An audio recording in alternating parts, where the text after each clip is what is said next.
I was heading home in a rideshare. I was dead asleep when the driver suddenly yelled at me. Hey man, I got no signal. Can you check how long this tunnel really is? I don't have signal either. Just keep driving. I've been driving for an hour, but I still can't see the exit. The two passengers in the back woke up instantly. What's going on? Is this tunnel really long? No, it's not. I take this highway tunnel all the time. We should be out by now. Dude, don't scare me like that. I'm a scaredy cat. The woman in the back got excited instead. Why are you such a scaredy cat? I think this is kinda interesting. It's dangerous on the highway. Don't joke around. Quick, see if anyone's phone has signal.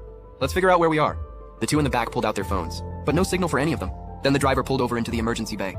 He got out. I immediately walked over to the emergency phone on the wall. Then I picked up the receiver and pressed the red button. I tried a few times, still couldn't get through. The other three looked totally disappointed. What if we flag down a passing car? Right after he said that, a car zoomed past us. I usually love reading suspense novels, so I was just thinking, why are there other cars in the tunnel besides us? In these kinds of stories, isn't the main character's car usually the only one? Are those other cars trapped here too? If that's the case, then why, when they saw us parked, didn't they react? Wouldn't they normally stop and figure things out together? Maybe they're not trapped. To them, this tunnel is normal. If we stopped one and asked for help, could they lead us out? Then the woman started waving at cars, but not a single one stopped. So finally, she just stood in the middle of the road. Right then, a car came speeding straight at her. No sign of slowing down. I saw it and yanked her back. You wanna die? How is this happening? That's impossible. What's impossible? I just saw that car and there was no one in it. What do you mean no one? I mean literally nobody. Not even a driver.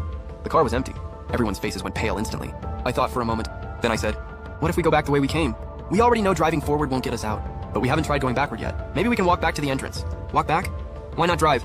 Because it's a one-way tunnel. Driving back would cause a crash. Walking along the side is safer. So we started heading back on foot. On the way, we all introduced ourselves. The woman's name was Lanlin. She works odd jobs for money, then travels when she's saved up, and works again when she's broke. The guy's name was Lu Meng. He's a delivery rider. The driver stayed quiet the whole time. Wouldn't share anything about himself. Hey man, what's your name? I'm Chen Jie. I got a call today saying my mom was dying. So I booked a rideshare to go back to my hometown. Didn't expect to run into this. But right after I said that, the driver suddenly stopped walking. Look, what's that? We looked where he was pointing, and there in the emergency bay was a car. Our car. We'd walked for 10 minutes, and ended right back where we started. No wonder we couldn't get out after an hour of driving. This tunnel is a loop. We got back in the car. Nobody said a word. Then suddenly the car started moving. The driver slammed the gas pedal to the floor. His face was full of rage, staring straight ahead, accelerating with a death wish. We were all terrified, praying we wouldn't crash. And then, Lanlin suddenly shouted excitedly, "Stop, please stop!" I saw a door. There's a door on the wall. The driver finally calmed down. He quickly parked next to the door. We got out and walked up to it. On the door were big letters, Siren Service Area. Hey driver, was this door here before? I don't remember. Maybe I missed it. When you're driving in a tunnel, who notices weird stuff on the walls? I don't remember a door before. But the door's color blends in with the wall. Maybe I just didn't see it. What does Shiren Service Area mean? Is there a place called Shiren around here? Do highway tunnels even have service areas? Never heard of that. Whatever. Let's go in and take a look. Maybe it leads outside. Lanlin said that and immediately pushed the door open and walked in. I followed right after. What I saw made my heart skip a beat. It was a living room, decorated like a normal home, and in the corner lay an old man. When he heard us come in, he opened his eyes. The creepy scene left everyone speechless. While I was wondering whether to back out, Lanlin walked right up to him. Grandpa, are you in charge here? Do you know how to get out of here? The old man just looked at her, but didn't speak. Is there any food in the kitchen? I'm kinda hungry. The old man closed his eyes. Still didn't speak. If you don't say anything, I'll take that as a yes, Lanlin said and walked into the kitchen. A minute later, she came back with a bowl of fried rice. I made a batch of egg fried rice. You guys should eat too. Seriously? Right now? You've got time to make egg fried rice? We need energy to find a way out. You wanna starve to death in this tunnel? We all thought that made sense. So we ate too. After eating, we searched the whole place. It was definitely creepy.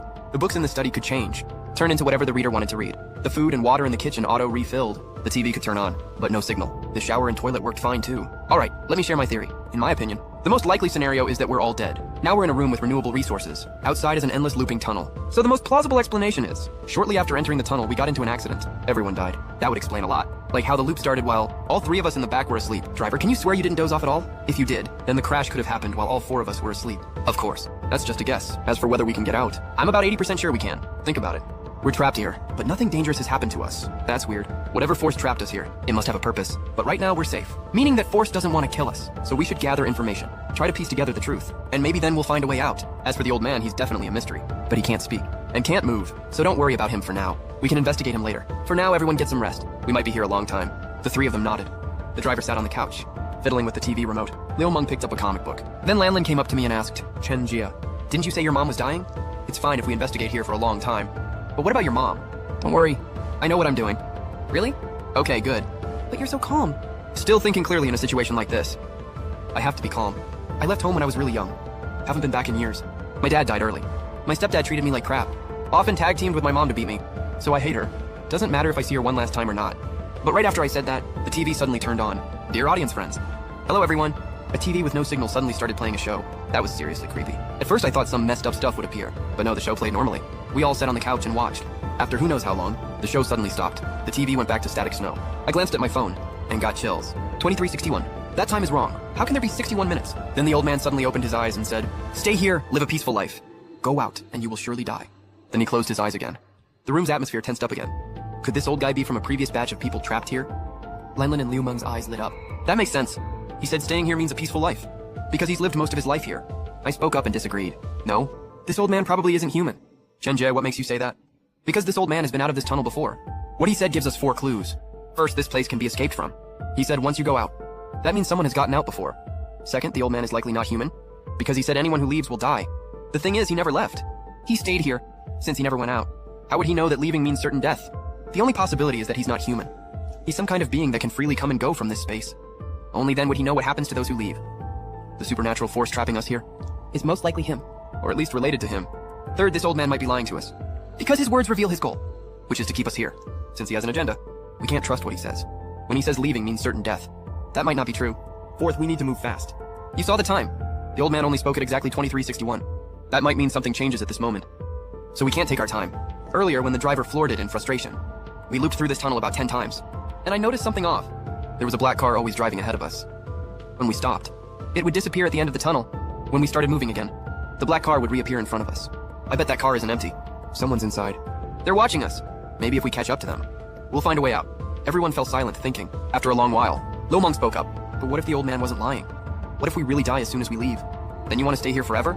Live your whole life in this tunnel? Yeah, we won't know unless we try. After discussing, we all agreed to chase the black car. So the driver got us back on the road.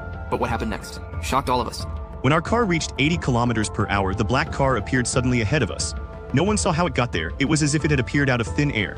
The driver kept pressing harder on the accelerator, 90, 100, 110 kilometers per hour. Our car started to get closer to the black car, little by little. Now what do we do? I asked. Do we ram it or pass it? Before I could answer, the black car accelerated and the distance between us opened up instantly. This just got interesting, the driver muttered. It seems he wants to race me. He accelerated again, 120, 130 kilometers per hour. We got close to the black car again. Hit it, I warned. It's too dangerous, pass it first. Liu Meng, Lanlan, you guys keep a close watch from the back. When the 2 cars are side by side, check what's inside behind the window. All right, no problem. The 2 cars were only a few dozen meters apart. The driver changed lanes to pass and our front end was soon near the rear of the black car. I could already make out a shadow inside. There really was someone there. But just then our car started to lose speed. The black car pulled ahead quickly and a few seconds later disappeared into the distance. Our car came to a slow stop in front of the service area, Sharon. The driver got out and looked under the car. Bad luck, the tank is leaking gas. Let's head back to the old man's room first, then think about what to do. Don't you think it's strange? I asked. Before we got out, I saw you put your hand under the car and turn something. Upon hearing that, I realized it immediately. It was an old gasoline car and he had surely loosened the fuel line. Seeing he had been discovered, the driver stopped pretending and let out a cold laugh. Since you found me out, I'm not going to keep acting. Sorry guys, but I want to stay.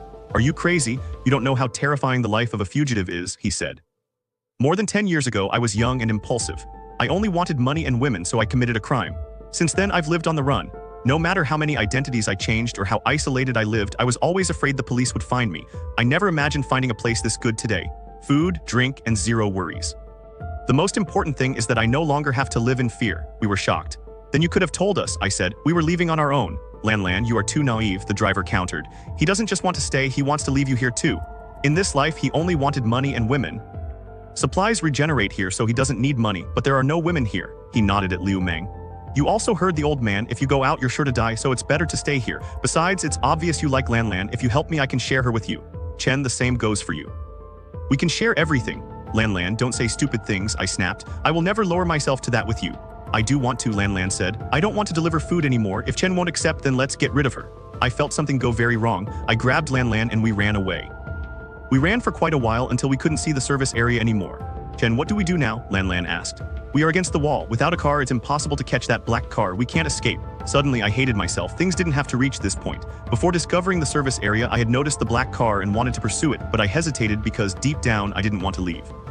I wanted to stay and take revenge on my mother, to make her wait for me in her final moments and die full of regret. Now that one thought had trapped me here. Chen, Lanlan interrupted my thoughts. If we manage to stop a car, could we go back to chasing the black car? It can't be done. Didn't you already try? Those cars simply won't stop. Lan Lan furrowed her brow. I see it this way. When we were driving, those driverless cars circulated around us and sometimes even slowed down to avoid us. Could it be that they actually respect traffic rules? The problem is our bodies. The car hit me because it couldn't see me. If that's the case, do you think we could use the fire extinguisher? I looked at the extinguisher on the wall and understood. I sprayed the cloud directly over the lane. The white smoke rose, and shortly after, a driverless car braked inside the haze. It worked. We walked toward the car, but just as I was about to open the door, the driver appeared with a knife to Lan Lan's neck.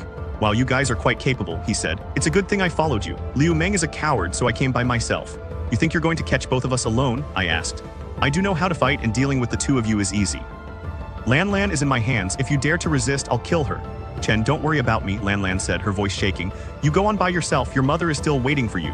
I looked at her, then spoke coldly. You misunderstood. I never actually thought about saving you. See you if destiny wills it. The end of story.